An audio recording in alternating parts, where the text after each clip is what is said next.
12월 7일 비트코인 생방송 시작하도록 하겠습니다. 가격이 많이 하락했다가 반등을 꽤 많이 한 상황이에요. 하락 후 반등이 나오는 패턴이 깃발 패턴이라고도 하고 어떻게 보면 N자형 패턴이라고도 하는데, 이 패턴에 대해서 같이 얘기를 해보고 또 이 패턴을 극복하려면 이제 어떤 움직임이 필요한지에 대해서 얘기를 해보겠습니다. 이 깃발 패턴은 상승 깃발 패턴이 있고 이렇게 하락 깃발 패턴이 있습니다. 이제 상승 깃발 패턴은 당연히 상승 이후에 조정을 받으면서 평행 채널에서 횡보하는 형태가 되는 거죠. 가격이 조금 하락하면서. 그 다음에 하락 깃발 패턴은 이제 상승하면서 이 채널대에 머무르는 걸 얘기합니다. 이 깃발 패턴이나 N자형 패턴을 기본으로 했을 때 실제로 상승했을 때 만약에 이게 하락하지 않고 올라가면은 오히려 이 하락하는 것보다 올라가는 게 좀 더 위험한 상황이고, 하락했을 때 가격이 올라가지 않고 하락하고 나서도 오히려 빠지는 상황이면은 오히려 받는 가능성이 높다, 이런 얘기를 예전에 한번 드린 적이 있어요. 깃발 패턴이나 N자형 패턴을 통해서 얘기하기도 합니다. 이 패턴이 이제 왜 형성되느냐, 상승 깃발 패턴 같은 경우는 가격이 이제 급격한 상승을 가져오죠. 그 다음에 이 조정을 받습니다. 근데 이 조정에서 이 급격한 상승 이후에 가격이 하락하게 되면은 여러분들이 만약에 올라가는 상황에서 매수를 잡았던가 아래에서 매수를 잡았다, 근데 가격 오른 뒤에 가격이 떨어진다, 그럼 어떻게 할까요? 큰 폭의 상승 이후에 가격이 떨어지면서 큰 반응 없이 가격이 떨어지면서 횡보를 하게 되면은 여기서 이제 손실 회피 성향 아니면 불안감에 휩싸입니다. 내 수익금이 줄어들 수 있겠다는 가능성, 그 다음에 이전 가격대가 낮은 가격대에서 올라왔기 때문에 고가라는 생각이 강하게 드는 자리예요. 시간이 지나면 지날수록. 그래서 개인들의 매도 물량이 보통 나옵니다. 개인의 매도 물량이 나오면은 여기서 이제 시장을 주관하는 세력들이 여기서도 샀지만 여기서 달라붙은 개인들의 매수를 여기서 떨어뜨리면서 또다시 매수를 해서 다시 올라가는 패턴이에요. 그 다음에 이제 하락 깃발 패턴을 보면은 똑같죠. 이제 하락을 했기 때문에 고점에서 가격이 많이 떨어졌죠. 그러니까 일반적으로 개인들의 저가 매수 심리가 발동을 해요. 왜냐하면 고가에서 많이 떨어졌기 때문에. 그래서 이 저가 매수 심리가 발생하기 때문에 가격이 올라옵니다. 그러면 그 가격이 올라오는 가격에서 차트를 주관하는 세력들이 물량을 던지면서 조정을 하는 시기가 오는 거예요. 그래서 이렇게 올라가면서 이제 개인의 매수 심리는 조금씩 상승하고 매도 물량을 조금씩 덜어내면서 이후에 추가 하락이 발생하는 패턴이라고 생각하시면 돼요. 당연히 가격이 하락했기 때문에 개인의 매수 심리는 저가의 매수 심리가 나올 수밖에 없거든요. 그래서 가격이 상승하는데 이제 여기서 하나 중요한 포인트가 뭐냐면, 하락 깃발 패턴은 결국에는 시장의 하락 추세라고 하는 거는 시장의 자금 유입이 부족하다는 얘기거든요. 그러니까 가격이 하락 후에 상승할 때 이 상승하는 매수세가 일반적으로 그렇게 강하지 못해요. 만약에 이게 상승장이라고 치면, 만약에 이게 하락 깃발 패턴이 아니라고 하면은 당연히 여기서 올라오는 상승 추세가 점점 강해질 수밖에 없거든요. 근데 여기서는 상승 추세가 강해질 수 있는 상황은 아니죠. 왜냐면 시장이 하락하고 있고 시장이 축소되고 있는데, 그런 상황에서 개인의 매수 심리가 아무리 살아난다고 치더라도 여기서 개인의 매수가 일반적으로 증가하지 못하거든요. 이제 그래서 평행 채널에서 주로 발생하는 게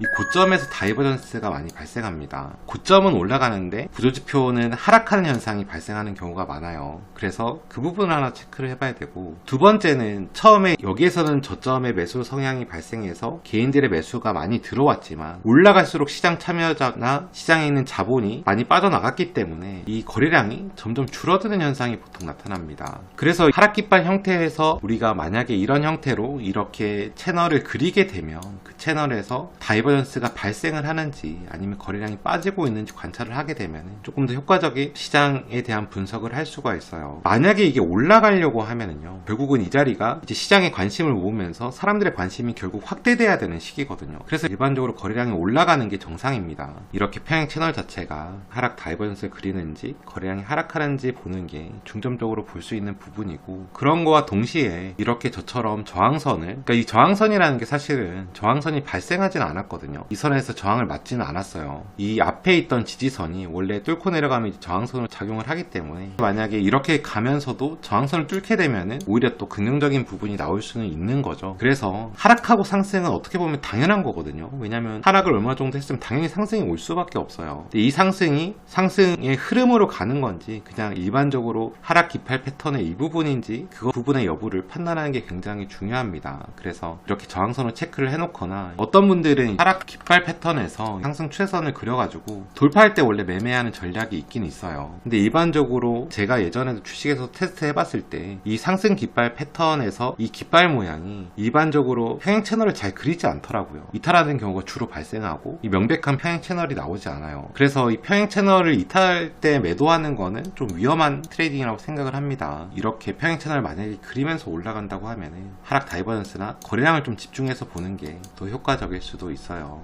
그래서 이런 부분을 확인하면서 트레이딩 여부를 판단하시면은 조금 더 도움이 되실 것 같습니다.